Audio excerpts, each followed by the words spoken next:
This is Chippy with UMC Portal, and I've got the UMID BZ here, or BZ if you're English, and this is a clamshell UMPC based on the 1.2 GHz Menlo platform. It's been talked about before as the MBook M2, and it's really just an improvement over the original M1 in terms of design and a couple of other features that I'll show you. Before I get into it though, I want to say that on Monday the 26th or the 25th, no, the 25th of January, we'll be doing a live session with this at umcportal.com/live, where I'll be showing you around the device, taking questions and answers, and doing some demos of video playback, etc, etc.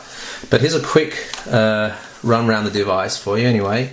So different to the MBook M1 is that UMID have now changed the ports from proprietary to standard ports. So what we've got is a VGA port here. Actually, that is slightly proprietary. There is an adapter cable for it. We're going to demo that in a second. This is a headset port. It looks like a headphone port because there's only the headphone sign on it. But looking at the supplied and headset one, it leads me to believe that's actually headphone and headset, because it's got the 4-pin or the 4-pole adapter on it. So USB 2 standard, that's good for USB sound cards, video capture devices, mics, external storage, etc.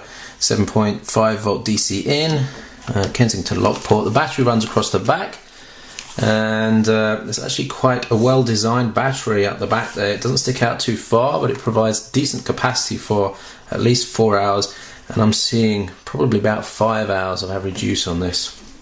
This port here is for the Korean version, which has DMB, or whatever their local version of digital terrestrial TV is. And across the front, that's where the SIM card slot would be on the 3G versions. I don't have any details on whether those 3G versions are going to be available. And then there's a micro SD card slot on this side.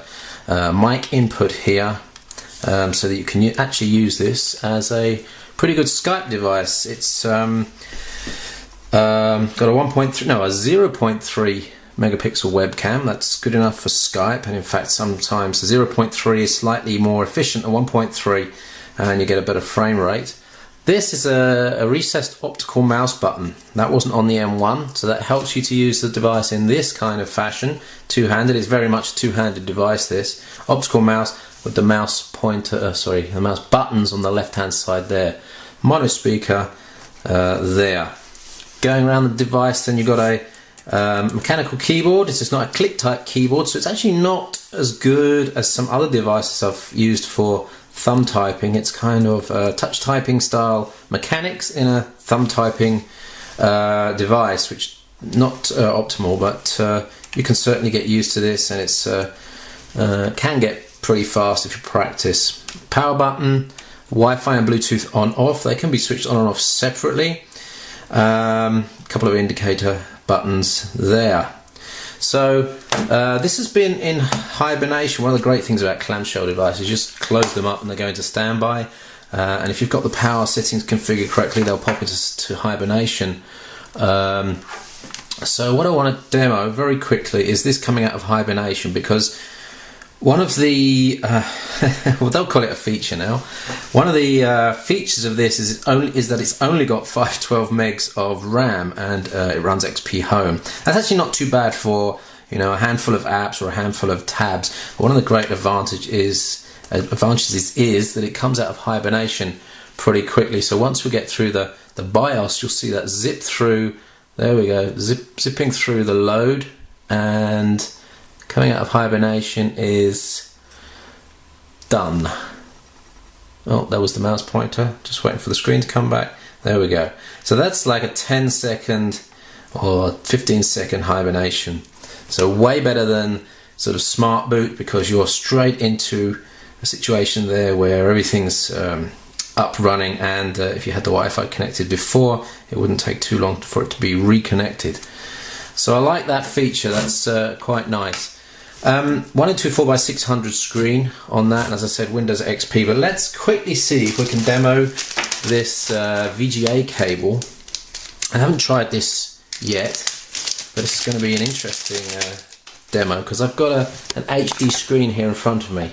Let's see if we can get VGA out to work on this, because this will be a fun little demo with a 21 inch screen with an HD 1920 by 1080 output. I've got the VGA cable set up here, so I'm just going to plug that in.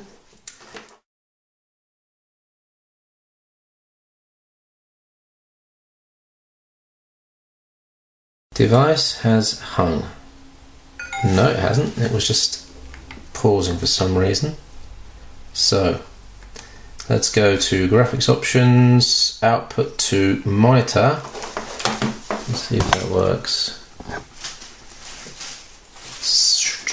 Switch the input on this one. See if that comes up. There you go. Alright, let's see if we can switch the resolution. So properties. So we should be able to do a native. Oh, it is doing native. 1920 by 1080. So, come on, it's worth doing a little demo here, see if we can get some YouTube fun going.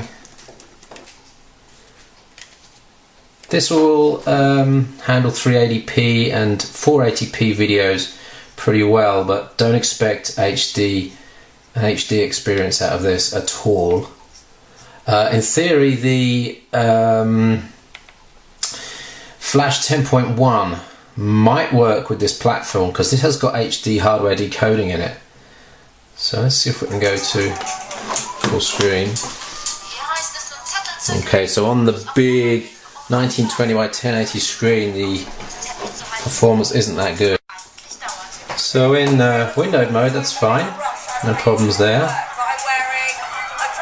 Let's see if I can get a video to play if I've got a video installed. Not sure that I have actually. No, I'm going to have to install a player. Give me 2 seconds, I'll install the player and then we'll see if we can play back a video. Okay, what I'm quickly going to do here is plug my keyboard and mouse in. Give me a little bit easier control. So USB mouse, USB wireless keyboard should pick that up pretty quickly. And there we go. Right. So actually this gives you a good feeling of, good impression of how the thing works in a kind of desktop mode. I mean, this is a bit crazy. This 400 gram device is actually the desktop now, and I'm using it here with KM Player installed. Right, let's see if we can install. I've got one video that might work. Let's see if that works.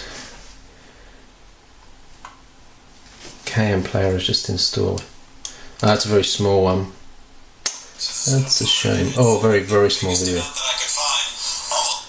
Alright, so I'm going to go straight to my network and pull off a video that I know I've got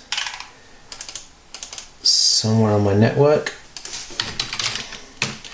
And this is the great thing about these these UMPCs, is that that you can use exactly the same processes that you use on your normal desktop. So you know that networking is going to work, you know that you're going to be able to get to your SMB shares, you know that your video applications that you use on the desktop are going to work. The only thing you have to watch is, of course, processing power. So let's see if we can play this one.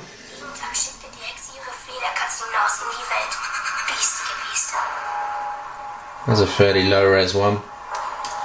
Let's see if we can get a 720p video playing.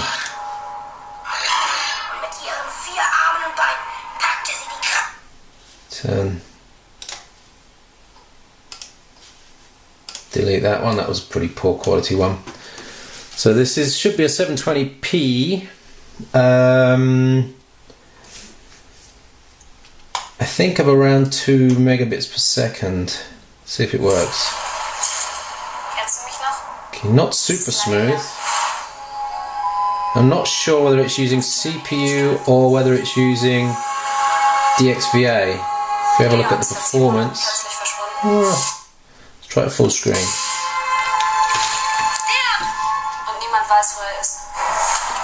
Not brilliant. Yeah, that's not fantastic actually. But that was a 2 megabit H.264 video. I don't know, maybe I need to do some optimizations. I was actually expecting that one to work okay. Anyway, you get the idea. This thing is working as a, let's call it an emergency desktop.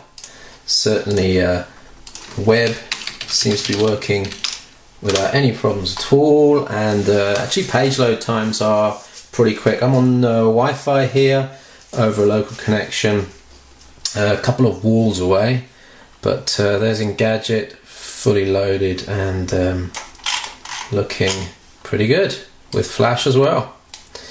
So that's the UMID BZ, as I said, Monday night, 25th, do a live demo of this.